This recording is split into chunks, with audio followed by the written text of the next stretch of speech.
नमस्ते दोस्तों, आइए ये हमारा नेक्स्ट वीडियो आ चुका है दैट इज़ 9th वन। पता है बड़ा मन करता है कि अपने स्टार्टिंग के इस इंट्रो को चेंज करें, और जो हमारे मोदी जी ने स्टार्ट किया है सबसे इंस्पायर है। नॉट इंस्पायर्ड है लेकिन अच्छी चीज़ है। वो एक तरह से एक नया ट्रेंड तो नहीं कह सकते बट हुक टाइप का है कि आपने अपना इंट्रो एक नए वर्ड से किया, भाई और बहनों के बजाय हाय फ्रेंड्स, हाय ना, बट जाने दो अभी बाद में, अभी पहले पढ़ लेते हैं वरना बेवजह कंट्रोवर्शियल हो जाएगा। चलो इस पे आ जाओ। हमने लास्ट टाइम जो सवाल लगाया था दैट इज़ क्वेश्चन 39 था शायद, एक बार देखो। यस, जो आज हम सवाल पिकअप कर रहे हैं ये अगेन हमारा एज लाइक क्वेश्चन 39 जैसा ही है, बस दोबारा क्यों पिकअप कर रहे हैं क्योंकि वहाँ पे जो चीज़ मैंने तुमको बताया था क्वेश्चन के एंडिंग में एडिशनली अपने मन से एक्स्ट्रा बताया था कि इफ़ वहाँ पे अगर ला दे कुछ कंडीशंस एडजस्टमेंट ला दे रिमेनिंग पार्टनर्स अपने कैपिटल को लेकर के कुछ एडजस्टमेंट अगर कह देता है तो वो हमारा वहाँ पे मैंने बताया था अपने मन से। इस क्वेश्चन में वो चीज़ ऑफिशियली दिया हुआ है और पता है बोर्ड एग्ज़ाम में इस टाइप के सवाल 100% हमेशा आते हैं, नॉट यही आएगा, इस टाइप का आता है। और तुम एक चीज़ नोटिस करो, ये हम नोटिस बहुत पहले भी कर रहे थे, बताना बचा रहे थे, आप बता सकते हैं। एडमिशन चैप्टर में हम लोग ने जो मेन सवाल होते हैं जो बोर्ड एग्जाम में आते हैं बड़े मार्क्स वाले, वहाँ तक पहुँचने में हम लोग लग गया था करीब करीब 14-15 वीडियोस। उसके बाद जाके हम लोग वहाँ पे ऑफिशियली उन क्वेश्चंस पे आए थे जो बोर्ड एग्जाम में मोस्टली आते हैं। यहाँ देखो अभी कौन सा नंबर चल रही है, 9th, और 9th वीडियो तक आते आते ही हम लोग ने उस सवाल तक पहुँच गए जो एक्चुअली बोर्ड एग्जाम में आया हुआ है। एंड तुम लोग को क्वेश्चन लगवाने से पहले हिंट देते हो, ये जो दो सवाल मैंने पिकअप किया है 42 एंड 49 तुम्हारे बुक का DQQL का लेटेस्ट एडिशन का, सीक्वेंस मैच कर लो। ये दोनों सवाल, ये वाला भी सवाल तुम्हारा 3 नंबर में बोर्ड एग्जाम में आया हुआ है, इवन 1 मार्क्स में भी आया हुआ है। जल्दी बैठो, आराम से जाओ, आराम से चलो। तो ये जो दो सवाल मैंने बोर्ड पे लिखा है पहले से, ये एक्चुअली बोर्ड एग्जाम का सवाल है, नॉट यही आया था बोर्ड में, बट इस टाइप का 100% आया था। अभी तुम्हारा 3-4 दिन पहले हुआ है कंपार्टमेंट का बोर्ड एग्जाम तुम्हारे 12th के सीनियर्स का जो पास नहीं हो पाए थे 28 जुलाई को, वहाँ पे ये सवाल आया था 1 मार्क्स में। अब शॉर्ट में कैसे किया जाए, मतलब नॉट यही आया था, हम बात कर रहे हैं वैरायटी का, हम बात कर रहे हैं अप्रोच का। तो ये दो सवाल तुम्हारे लिए इस चैप्टर को वाइंड अप कराएगा एक बहुत हद तक। रिटायरमेंट की बात कर रहे हैं, अभी डेथ वाला पार्ट बचा ही हुआ है, ठीक है। चलो, हम लोग ने जितना टिल नाउ पढ़ा है एडमिशन में वही यहाँ पे रिपीट हो रहा है। तुमने इस बात का प्रूफ कैसे देख लिया कि वहाँ पे हमने एक बड़े सवाल को पिकअप करते करते बहुत टाइम लग गया था, 14-15 क्लास चला गया था। यहाँ देखो 9 तक पहुँच गए और तुम उस मेन क्वेश्चन तक पहुँच चुके हो क्योंकि दोनों मैच कर रहा था हर तरीके से।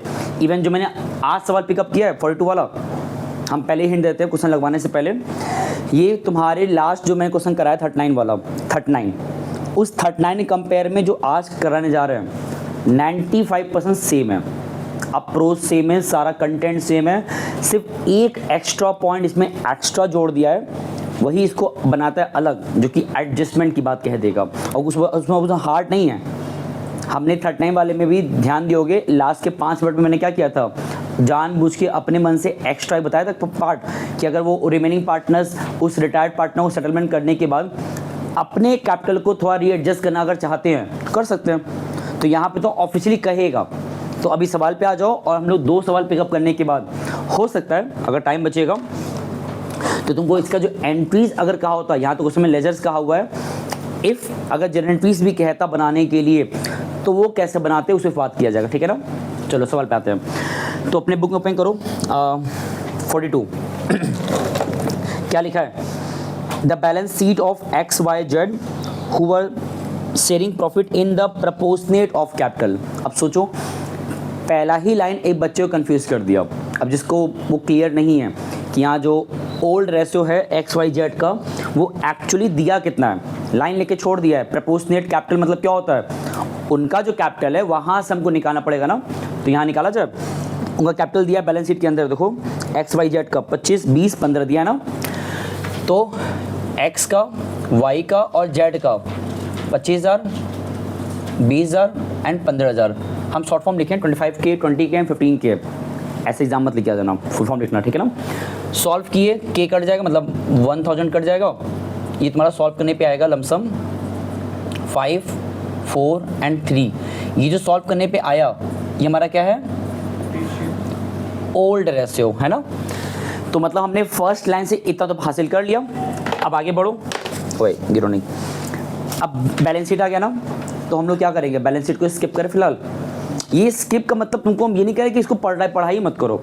हम क्वेश्चन जब 6 मार्क्स के आते हैं तुम्हें विद इन टाइम में भी तो करना है, 12 मिनट के अंदर। अगर 6 मार्क्स का है तो डबल कर लो, 12 मिनट होता है, तो 12 मिनट में करना भी है, तो इसलिए तरीके से करो, जो जब जहाँ जरूरत पड़ेगा वहाँ पे जंप किया जाएगा। फर्स्ट लाइन जरूरी था, वहाँ हमको मिल गया ओल्ड रेशियो, नहीं कहा होता तो इक्वल मान लेते हैं, बट यहाँ तो कहा था proportionate capital. Balance sheet for a while skip करो, आगे बढ़ो। कौन रिटायर कर रहा है, वाई। तो यहाँ पे वाई जो है ये सेकंड वाला partner, he is basically retiring from the firm. Okay, आगे क्या कर रहा है, अब तुम यहाँ पे इंस्टेंट मेरे कहने पे जो मैंने तरीका बताया था कि वाई स्किप कर रहा है, फॉर्म को छोड़ के जा रहा है, तो वाई को क्रॉस करके, वाई का जो शेयर है 4 उसको भी क्रॉस करके तुम डायरेक्टली बोल दे रहे हो एक्स और जेड का न्यू रेशियो 5:3 आएगा। ऐसा मत करना, पहले और पढ़ लो, क्या पता आगे न्यू रेशियो दिया हो, तो इसीलिए होल्ड करो। वाई रिटायर किया है एंड उसके बाद following adjustment of the assets and liabilities have been made before the ascertainment of the amount payable by the firm to Y. तो कुछ एडजस्टमेंट दे दिया नीचे, तो एक एक कर पढ़ते हैं क्योंकि ये हमारे काम का है, बट ज़्यादा अच्छा होगा अगर मुझे उसे टोका भी करो कि यहाँ पे मत पढ़िए आगे, बिकॉज आपको पहले वहाँ देखना है करना क्या एट द एंड। मुझे वैसे पता था इसमें लेजर बनाना है, बट फिर भी तुम लोग एग्जाम तो नहीं जानते हो कि क्या करना होता है, तो एक बार लास्ट में जाकर देखो अब कि एक्चुअली वहाँ पे करना क्या, लेजर बनाना है या फिर एंट्रीज बनाना है। हमारे क्वेश्चन में क्या लिखा है, you are required to prepare revaluation account, partners capital account, balance bank account and revise balance sheet. इसमें 4 बातें कह रहा है, बट एग्जाम में 4 बातें नहीं आता है, निश्चिंत रहो, वहाँ पे मोस्टली 1 या 2 ही आता है। रुको, चलो, तो यहाँ पे हम क्या बता रहे थे, इसमें सिंपली कहा है we have to make revaluation account, partners capital account, 2 और कह दिया है bank balance account and revise balance sheet, वो एग्जाम में नहीं आता है। बताने को बता दें, वो बड़ी चीज़ नहीं है, बट पहले हमारा जो काम का है वहाँ फोकस करो, ठीक है ना। तो यहाँ देखो, ये तो क्लियर हो गया बना करना क्या है। अब अपने पॉइंट को पढ़ो, बिकॉज बैलेंस शीट स्टिल हमारे भी कोई नीड का नहीं है, काम का नहीं है। पॉइंट पे आ जाओ। फर्स्ट पॉइंट क्या लिखा है, the stock to be depreciated by 5%। ये कहाँ का पार्ट है ना, तो डायरेक्टली जंप करो रिवॉल्यूशन में और इसको वहाँ पुट करो। अब बस ये ध्यान देना, जब पुट करोगे तो गलत मत पुट करना। यहाँ लिखा है we have to depreciate it, तो रूल्स याद है कि भूल जा रहे हो। यहाँ पे कब क्या आता है, एसेट्स अगर डिक्रीज किया या फिर liabilities, because that indicate, and यहाँ पे वही एसेट्स अगर इंक्रीज करे या लायबिलिटीज डिक्रीज करे विच इंडिकेट इनकम। ठीक है, तो पुट कराओ। स्टॉक को डेप्रिसिएट कराना है तो कहाँ लिखें इसको हम लोग, डेबिट लिखें। कितने से कहा है, 5%, परसेंटेज दिया है, तो ऊपर जाके बैलेंस शीट में स्टॉक को उठाओ, वहाँ से उसके अमाउंट को वहाँ 5% निकालो। स्टॉक दिया है 10,000, उसका 10% 1,000, उसका आधा 5% कितना आएगा, 500 आएगा। और डेप्रिसिएट क्या है ना, तो कहाँ पुट करें, तो टू स्टॉक 500। पता है मेरे पास स्पेस कम है, वरना पता है अच्छी चीज़ क्या होती है कि तुम अपना चाहते हो अपने आंसर को और अफेक्टिव दिखाना, अगर चाहते हो तो तुम लोग चाहो तो ये सब काम किया करो, हम तो नहीं करेंगे बिकॉज मेरा स्पेस ज़्यादा ले लेगा।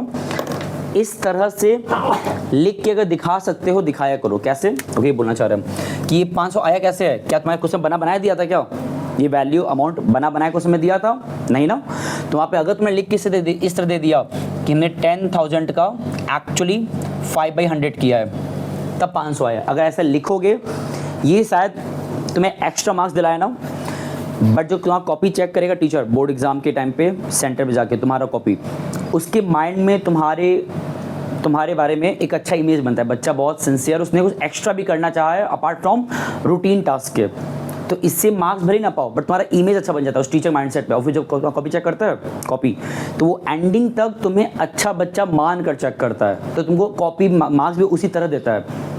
एक बार बन गया परसेप्शन कि बच्चा तो बेकार टाइप का है, बस रफली किया है, नॉर्मली किया है, फॉर्मेलिटी भी किया है, तो मार्क्स भी एग्जैक्ट उसी तरह देता है।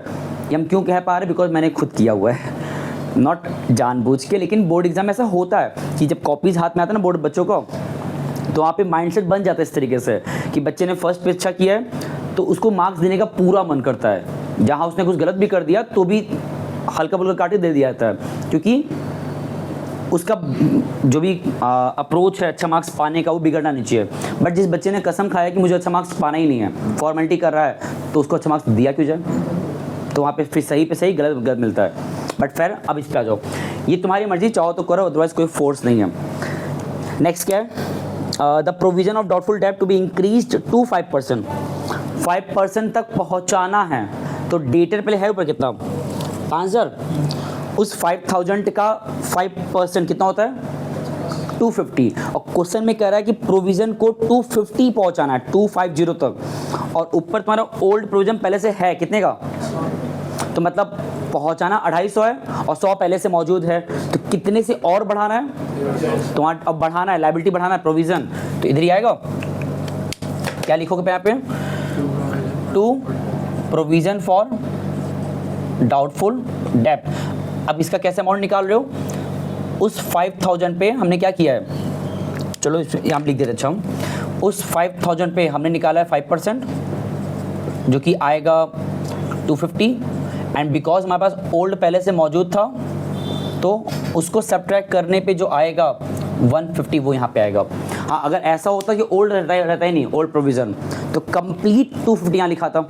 हाँ, अगर ऐसा होता कि तुमको प्रोविज़न 250 करना है बट ओल्ड दिया है 300, तो ओल्ड ज़्यादा दे दिया ना, तो जो 50 का सरप्लस है वो यहाँ लिखा था प्रोविज़न के नाम से। इतनी बातें ध्यान दिया करो। नेक्स्ट पढ़ो, 2 पॉइंट हो गया, land and building to be appreciated by 20%।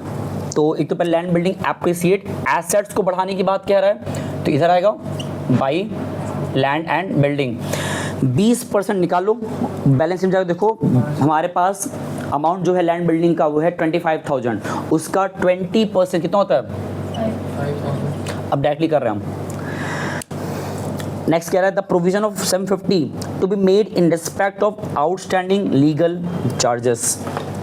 तो ऑब्वियस बात है, जब जब प्रोविजन की बात कहीं भी कहते, प्रोविजन मेंटेन करने की बात, बनाने की बात कहते, तो वो हमेशा लायबिलिटी है, और क्रिएट कर रहे हो तो इधर आएगा, तो क्या लिखोगे यहाँ पे, to provision for legal charges, जो भी नाम लिख लो। कितना अमाउंट दिया है 750। अब देखो उसके बाद जो पॉइंट है नीचे के 3 पॉइंट, हमें वहाँ पे कहीं भी रिवैल्यूएशन का कंटेंट नहीं दिख रहा है, फिर पढ़ लो बार, क्या दिक्कत है पढ़ने में।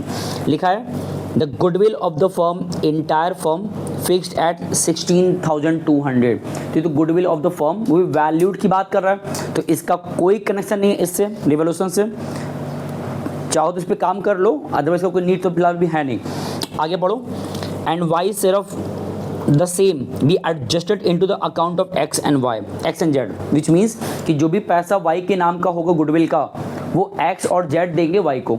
मतलब एक तरह से ये पूरा जो सेगमेंट है, ये पॉइंट, ये गुडविल के लिए डेडिकेटेड है, फर्म के वैल्यूड वाले, और यही से तुमको वो अमाउंट मिलता है जो वाई को मिलना है गुडविल के नाम का, बिकॉज वो फर्म छोड़ के जा रहा है ना, तो वो फर्म के गुडविल में अपना हिस्सा लेता है, मांगता है।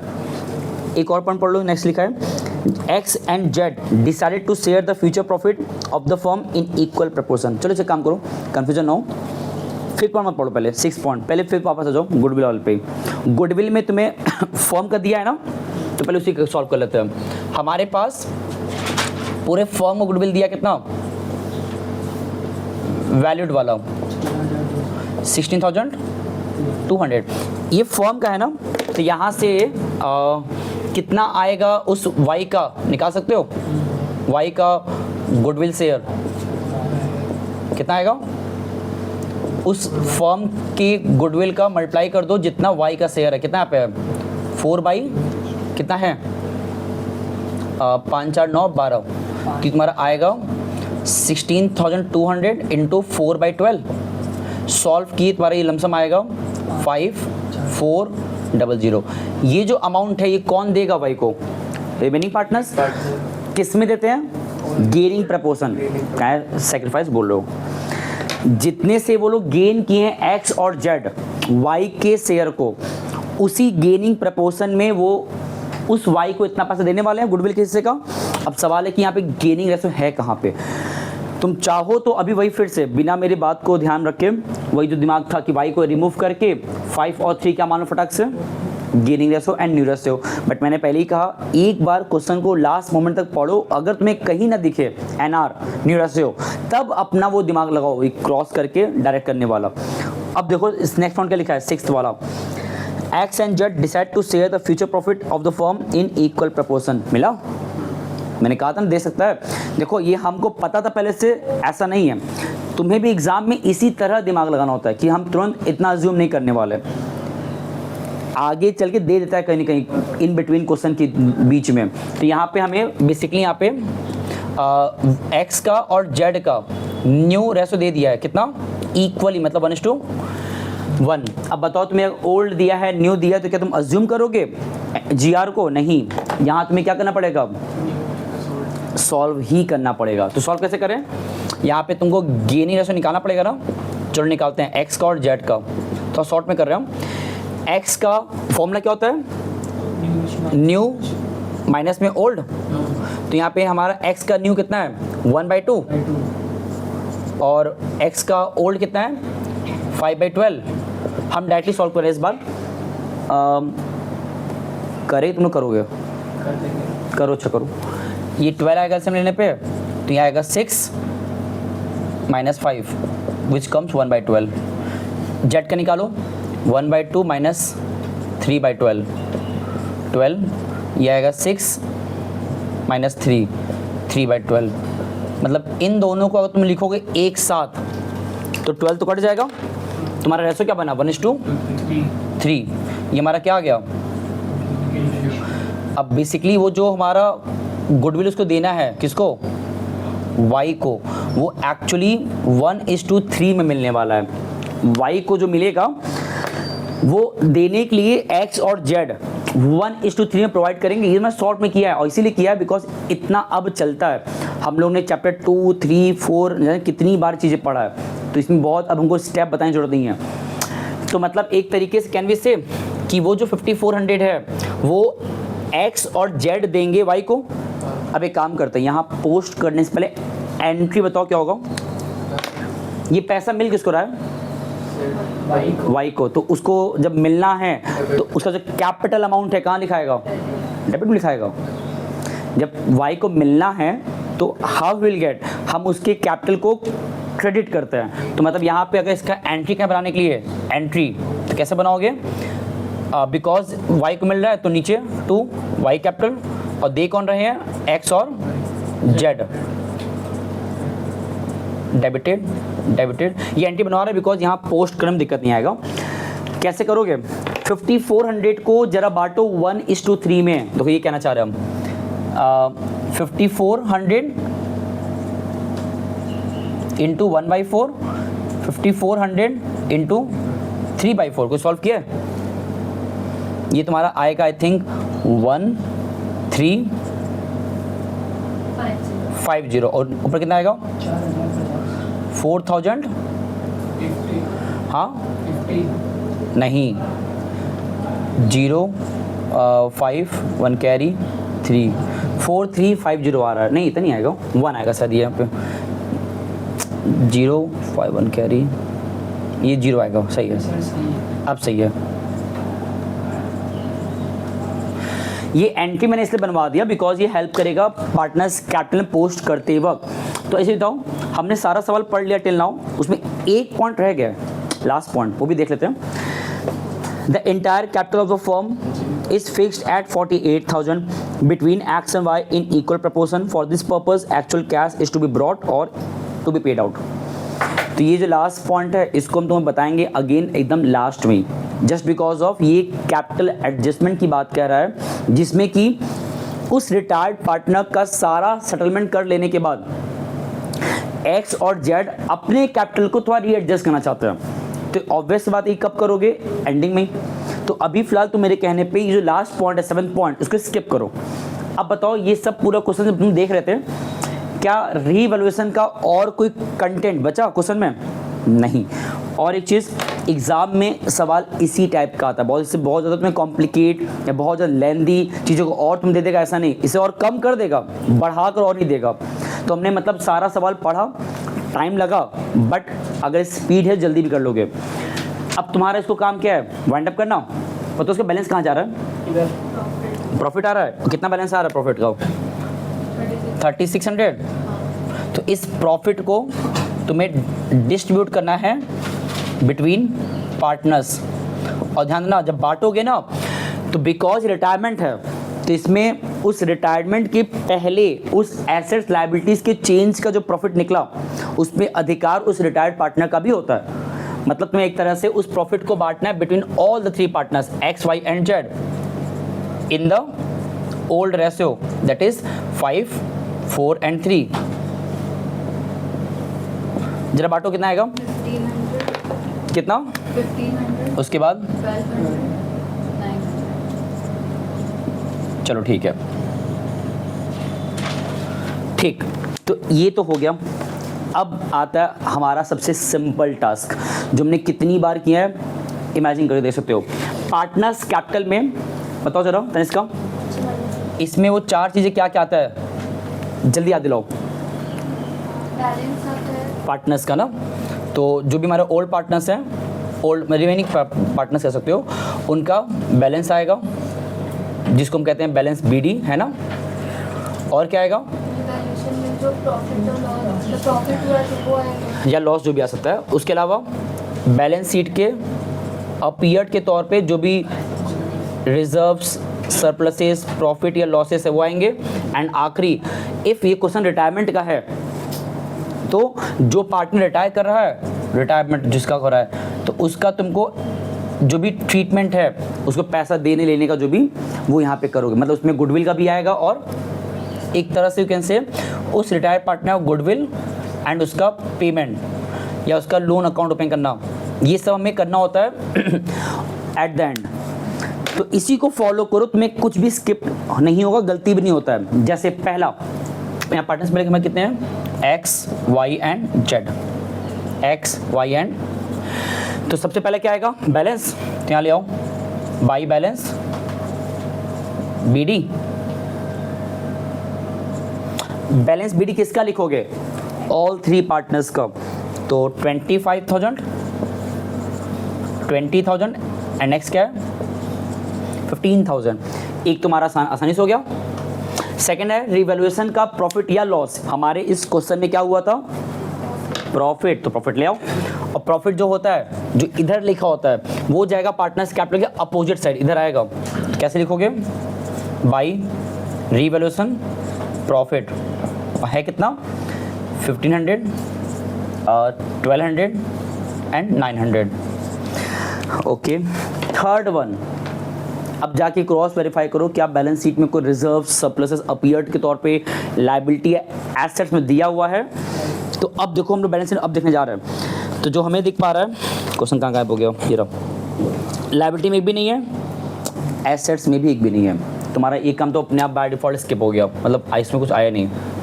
अब बचा है उस रिटायर्ड पार्टनर का ट्रीटमेंट करना, और उसको करने से पहले उसको गुडविल दो।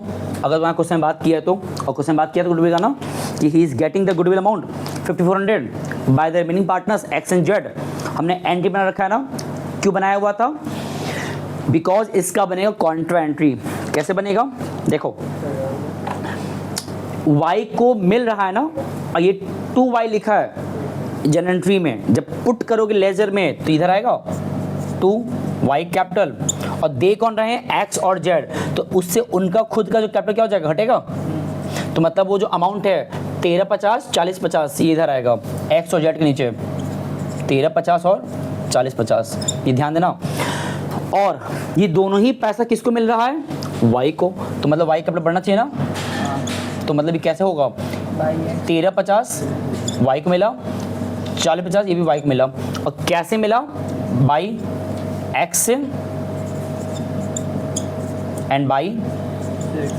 अगर ये समझ नहीं पाए हो तो समझो इस तरीके से भी, दैट ऊपर देखो वो x और z डेबिट में थे, जब पुट करते हो पार्टनर्स कैपिटल के लेजर में तो वो जाते हैं अपोजिट साइड। तो अगर डेबिट में थे तो क्रेडिट में आ गए, ये क्रेडिट में था तो डेबिट में आ गया। या तो ऐसे याद रखो या लॉजिकली समझो ना, ये 1350 450 एक्स और जेड दे रहे हैं तो उनका अपना कैपिटल घटेगा, तो यहाँ पोस्ट होना लाजमी था, बिकॉज पार्टनर्स का जब कैपिटल डिक्रीज होता है तो यहाँ पोस्ट होता है, और जब किसी पार्टनर्स का कैपिटल बढ़ता है तो यहाँ पोस्ट होता है। ओके, यहाँ लिख लो it is a contra entry, याद रखने के लिए ये दोनों हमारा क्या है, कॉन्ट्रा एंट्री। तो ओवरऑल हमारा सारा सवाल तो हो गया। अब हमने क्वेश्चन पूरा पढ़ा हुआ था ना, कहीं पे भी कुछ लिखा था दैट क्या करना है उस वाई के लिए, मतलब वाई का जो पेमेंट होना है, जितना उसको मिलना चाहिए रिटायरमेंट के टाइम पे, देना भी है कि नहीं देना है, कैश देना है, क्या करना है, कुछ बोला हुआ है नहीं। इन दैट केस तुम वाई का सेटलमेंट पहले करो, उसको लोन में ट्रांसफ़र कर, जब तक कैश की बात ना करे कि पेमेंट करना है, तुम कभी कैश पेमेंट कर मत देना। बैलेंस निकालो कितना आएगा वाई का, कुछ सॉल्व किया है? यहाँ तो वाई का अमाउंट है ही नहीं, जो भी ऐड करने पे आएगा that will be the complete balance of Y. बताओ कितना आ रहा है? ये तुम्हारा समथिंग आएगा, करते हैं सही 26,000, ठीक है। और बिकॉज क्वेश्चन में कुछ नहीं कहा है कि ये अमाउंट क्या करना है वाई के लिए, पेमेंट कर देना है कि नहीं करना है, तो हम क्या करेंगे इसको, सिंपली इसको हम लोग ट्रांसफर करेंगे उस वाई के लोन अकाउंट में। इसी लोन अकाउंट का पेमेंट हम लोग भी करना सीखेंगे कुछ देर बाद, ठीक है। वाई का तो काम खत्म हो गया।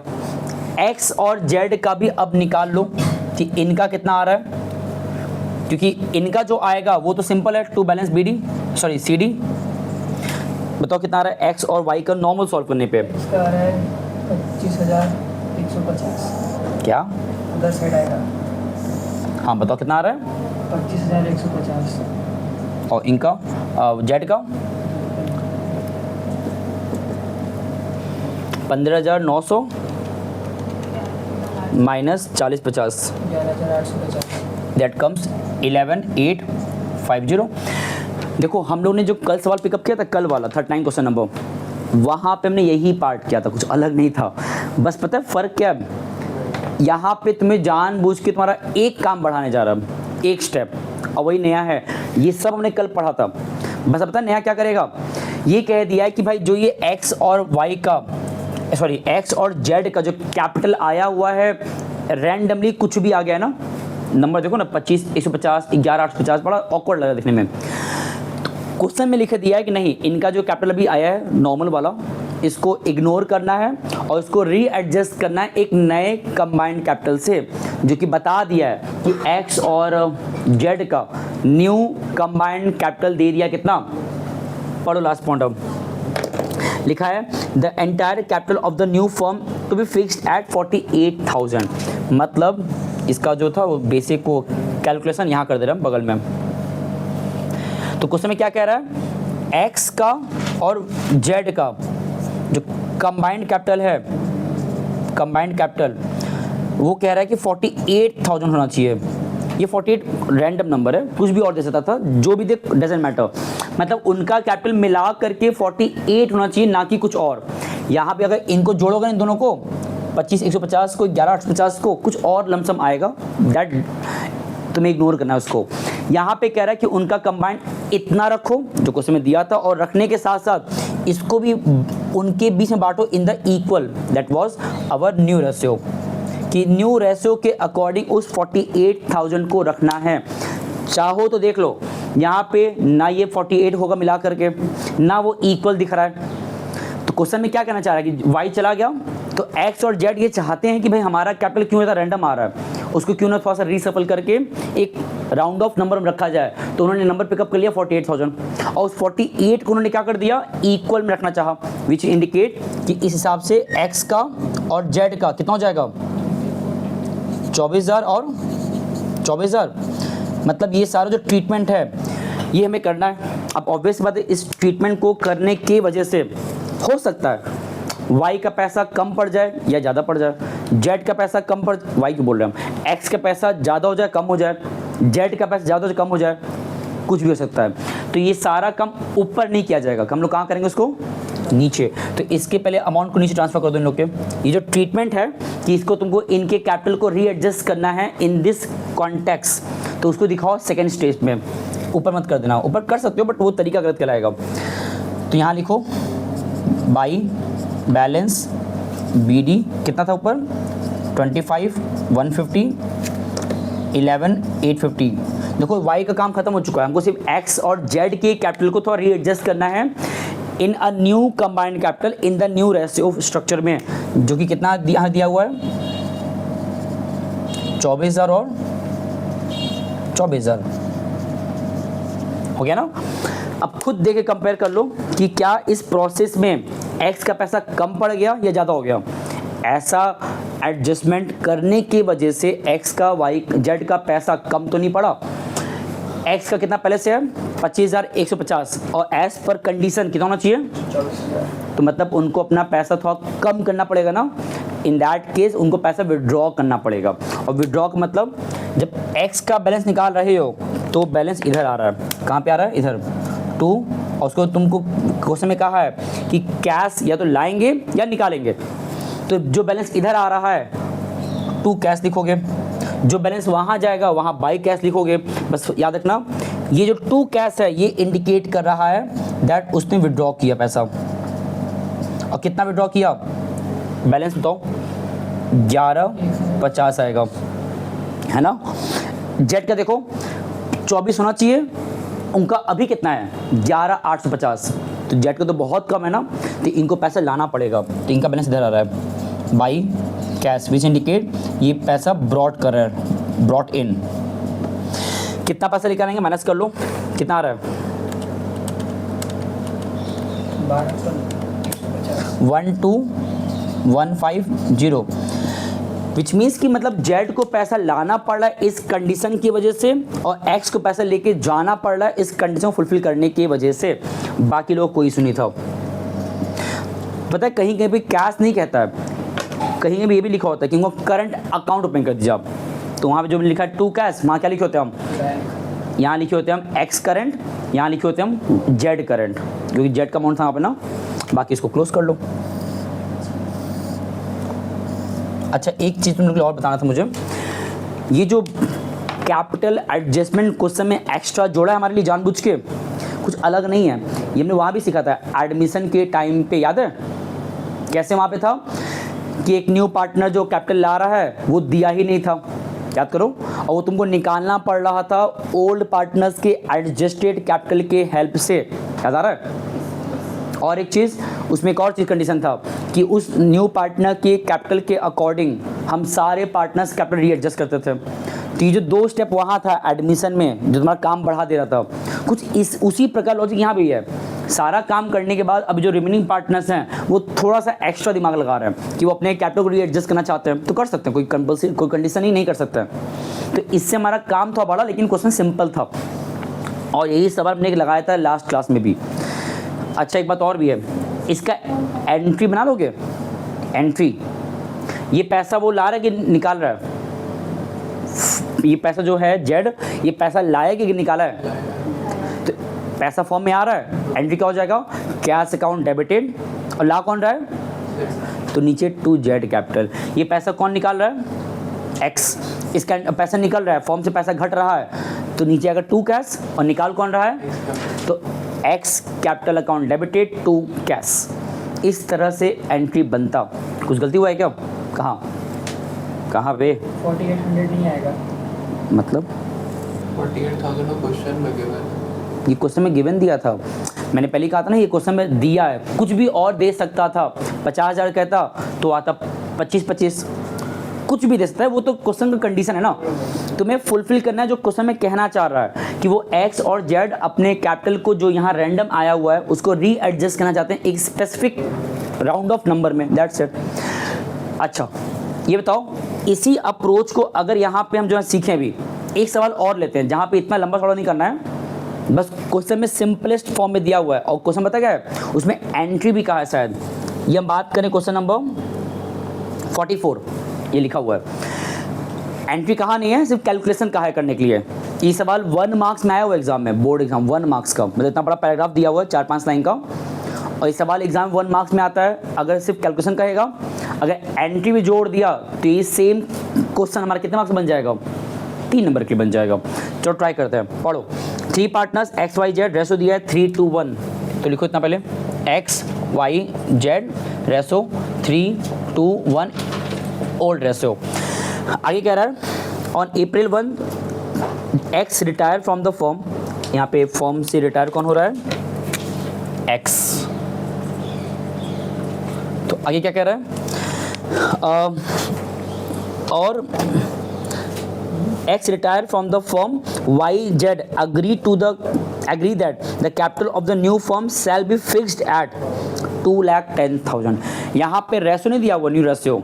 ये कहना चाह रहा है कि एक्स के चले जाने के बाद इन दोनों लोग का मतलब वाई का और जेड का क्वेश्चन में कह रहा है जो कंबाइंड कैपिटल होगा कितना, कह रहा हूँ 2,10,000, ये लिखा है ना। ये हम तुम्हें इन्फॉर्मेशन लिख रहे हैं क्वेश्चन में जो गिवन दिया है क्वेश्चन के अंदर। तो ठीक है, यहाँ तक in the profit sharing ratio, यहाँ तो प्रॉफिट शेयरिंग रेशो है ही नहीं।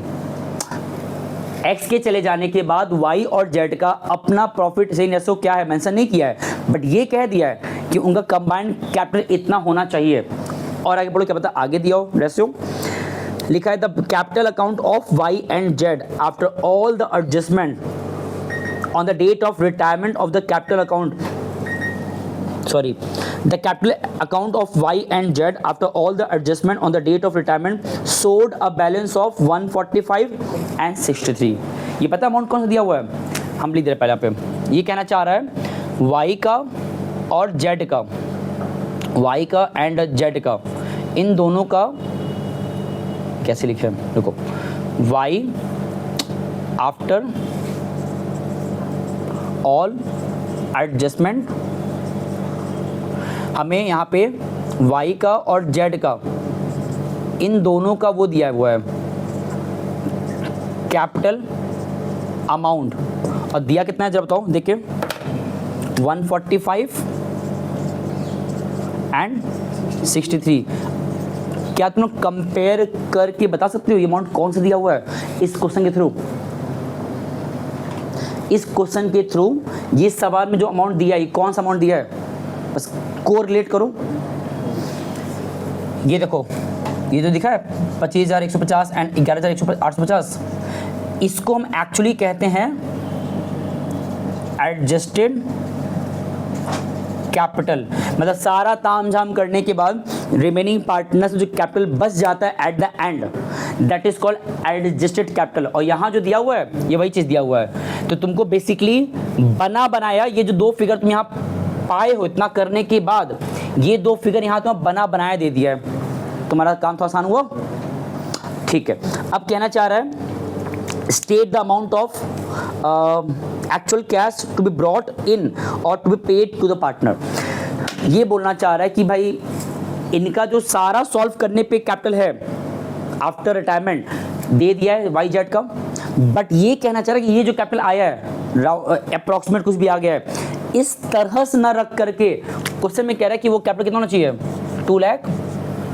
ये देखो ये दो फिगर जो यहाँ था वो यहाँ दिया हुआ है, ये जो 2,10,000 यहाँ दिया हुआ है वो यहाँ दिया हुआ है। तो इसी की बात कह रहा है कि मतलब उनका कंबाइंड कैपिटल अगर कर लो, इन दोनों जोड़ लो, कितना आता है जोड़ो, अगर इसको जोड़ लिया जाए कितना आएगा, ये तुम्हारा आएगा 8,000, 2 लाख, हाँ सही ना, 2,08,000 आ रहा है। तो क्वेश्चन में क्या बोल रहा है कि उनका कंबाइंड कैपिटल जो अभी आ रहा है आफ्टर ऑल द एडजस्टमेंट वो इतना आ रहा है, जोड़ने पे आ रहा है, बट क्वेश्चन में कह रहा है नहीं इतना नहीं होना चाहिए।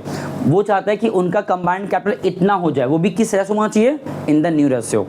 तो यहाँ बताओ न्यू रेशो कैसे निकालें, जब क्वेश्चन में कुछ भी नहीं दिया है, एनआर नहीं दिया है ना, तो सिंपली एक्स को रिमूव करो। तो यहाँ पे देखो वाई का और जेड का कितना रेशो आया। तो क्वेश्चन में कहना चाह रहा है कि उनका जो कैपिटल है वो इतना होना चाहिए 2,10,000। तो जरा उस हिसाब से देखो कितना आएगा एक्स का और वाई के जेड के नाम पे आएगा कैपिटल अमाउंट, चेक करो। 2,10,000 का 2/3 एंड 2,10,000 का 1/3 कितना आता है, ये तुम्हारा आएगा वाई का कितना आएगा 140 और उनका कितना आएगा जेड का 70। मतलब इन द क्वेश्चन हमें उनका कैपिटल को रीएडजस्ट करके इतना बना देना है, ये उनका होना चाहिए एज पर द कंडीशन कि ये उनका न्यू कैपिटल है। बट जरा चेक करूँगा ओल्ड कैपिटल कितना था क्वेश्चन में पहले से ही, वाई का और जेड का। ओल्ड हमें क्वेश्चन बनाया पहले से दिया हुआ है, तो ये दिया ना, तो कंपेयर करने के लिए लिखो एक के नीचे एक, 145 यानी का 63। ये मैंने सिर्फ कंपैरिजन के लिए लिखा हुआ है बिकॉज ये कैलकुलेशन चल रहा है ना, तो ऐसे कर लो, कोई दिक्कत नहीं है। देखो हुआ क्या क्या है, 2,10,000 का कैपिटल होना चाहिए था इन द न्यू रेशियो, तुमने बांट दिया, ये इनका कैपिटल होना चाहिए था। बट उनका पहले से सारा सॉल्व करने पे जो कैपिटल दिया हुआ है बनाया वो इतना दिया हुआ है। अब कंपेयर कर लो, इतना होना चाहिए था और इतना अभी है, तो क्या करें, इतना होना चाहिए, इतना पहले से है, 145 उनका है पहले से, बट होना चाहिए 140 ओनली। तो जो 5,000 का एक्स्ट्रा है वो क्या करेंगे, विड्रॉ कर लेंगे। यहाँ लिखोगे 5,000 विड्रॉ। इनका चेक करो, 70 होना चाहिए as per new capital, but अभी 63 है, तो वो 7,000 क्या करेंगे, पैसा ब्रॉड करेंगे, है ना। तो उस पूरे लॉजिक से इसका एंट्री बना पाओगे। ये वाला क्वेश्चन खत्म हो गया यहाँ पे। ये क्वेश्चन अगर 1 मार्क्स का है तो इतना सॉल्व दिखाना नहीं है, बस शॉर्ट में जितना अगर क्विक कर पाओ तो करो। बट इमेजिन अगर यहाँ पे कह दे एंट्री बनाने के लिए भी कहा नहीं है तो सुन लो, तो क्या करेंगे इसके लिए बताओ। ये पैसा ला रहा है ना, ये पैसा विड्रॉ कर रहा है, तो फॉर्म से पैसा निकलेगा, तो नीचे 2 कैश और निकाल कौन रहा है, तो ऊपर लिखो ऐसे Y capital account debited 2 cash. ये पैसा ला रहा है तो कैश आ रहा है ना, तो कैश अकाउंट डेबिटेड ला कौन रहा है, तो एंट्री क्या बना, cash account debited to Z capital. ये सवाल इस टाइप का हमेशा आता है, मैंने इतना लिखा है तो टाइम लग गया, अदरवाइज तुम डायरेक्टली देखो क्वेश्चन में कैसे क्या दिया था। ये 2 सवाल मेरे अकॉर्डिंग बहुत इंपॉर्टेंट था। अभी तुम लोग ये बताए इस टाइप का एक सवाल और लगवाएंगे हम, लेकिन कंडीशन है, पता कंडीशन क्या है, ये देखो। अब जैसे मैंने कल किया था थर्ड टाइम कराते वक्त, कि जो थर्ड टाइम जब मैंने एंड किया था, तो जो वहाँ एंडिंग का 5 मिनट था वो मैंने तुमको जानबूझ के हिंट किया था आज के अप्रोच का, जो मैंने आज ऑफिशियली किए हैं क्वेश्चन के अकॉर्डिंग, वहाँ मैंने हिंट दिया था। सिमिलरली अब जो क्वेश्चन पिकअप करेंगे नेक्स्ट, उसमें जो नया पार्ट है पता क्या है, यही जो सीखे यहाँ पे 100% वहाँ पे भी है 100%, लेकिन एक जगह चेंज है।